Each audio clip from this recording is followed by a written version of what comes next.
பாருங்கள், இதுதான் புட்டைக்காய்.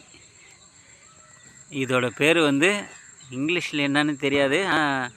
எங்கள் ஏரியாவில் வந்து புட்டைக்காயின்னு தான் சொல்லுவேன். இது வந்து சுகருக்கு ரொம்ப நல்லது.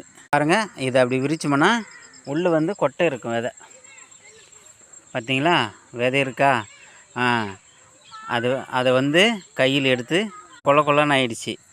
இப்போ இதை எடுத்து அப்படியே சாப்பிட்டோன்னு வச்சுக்கேன், சுகருக்கு ரொம்ப நல்லது. இதை வந்து வில்லேஜில் தான் அதிகமாக கிடைக்கிது இந்த காய். அதை வந்து தக்காளி கீரை இருக்குது பார்த்தீங்களா, அதே மாதிரி தான் அந்த செடியும் இருக்கும். பார்த்தீங்களா, இலையெல்லாம் பாருங்கள் அதே தான். ஆனால் கீழே வந்து காய் இருக்குது பாருங்கள். மணத்தக்காளி கீரை வந்து சின்ன சின்னதாக கருப்பாக பழம் வரும். ஆனால் இதில் புட்டாக காய் இருக்கும். அதுதான் புட்டுக்காய். இதை வந்து சுகர் இருக்கிறவங்க அதிகமாக சாப்பிட்லாம். ஓகே ஃப்ரெண்ட்ஸ், அதிகமாக இதை பகிருங்க, ஷேர் பண்ணுங்கள்.